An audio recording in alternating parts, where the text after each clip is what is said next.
If we were meeting someone for the very first time who was just now starting to get a whiff that they wanted to be the deliberate creator of their own life experience and had just an inkling of an idea that it could be, this is the story that we would tell to them that we think would be the easiest for someone like that to hear. You are more than you know, but you've probably suspected that for a long time. But I mean, no, you are really, really, really, really, really, really, really different than you know yourself to be. You're so much smarter and so much wiser, and you have so much more that you deserve. You have so much vibrational credentials and stuff saved up for you. There is so much good that you are entitled to. There is so much well-being that you were born knowing was yours. It's a legacy. It's gifts. It's a legacy of well-being that is huge. And I know you don't know it. I know you don't know it very well because things around you have made you think otherwise, but I know this about you. So if I were standing in your physical shoes, we would say to them, if we were standing in your physical shoes, if I were standing in your physical shoes, I would let myself hope for outrageously wonderful things to come to me. And I would test the universe. I would say, universe, if I'm so good, show me. If I'm so worthy, show me. Not if I'm so bad, make it better. That's the opposite. That doesn't work. If I'm so good, show me. If I am a blessed being, then let the blessings start pouring into my experience. If I'm wise, let me be smart.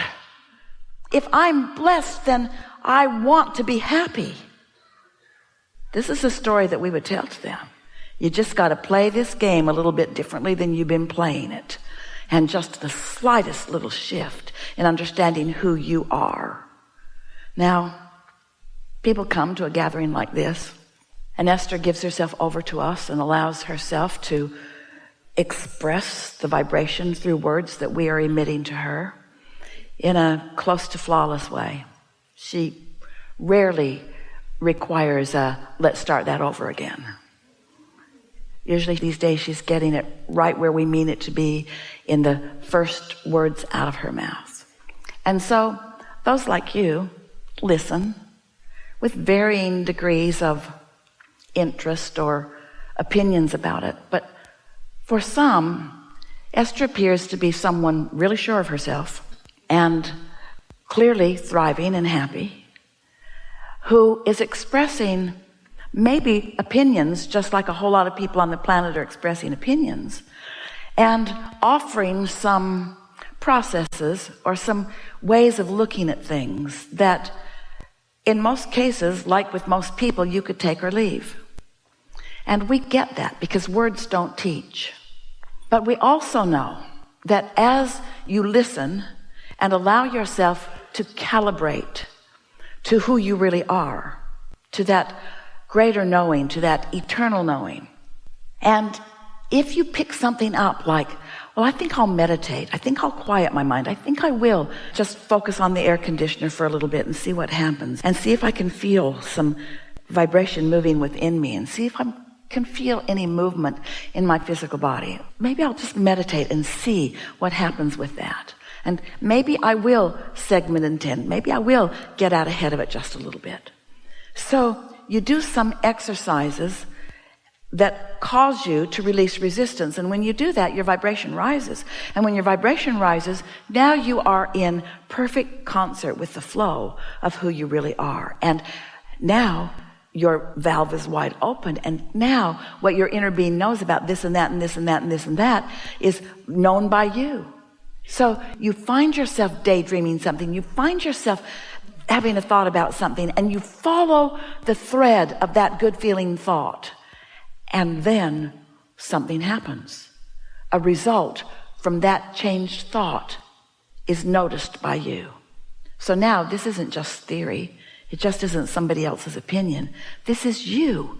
This is you deliberately releasing resistance and you deliberately raising vibration. And this is you experiencing the result of that. And now you know. You never go back from that knowing. It doesn't mean you apply it every time. It doesn't mean that you get it right where you want it to be the first crack of every box. That's not what we mean at all.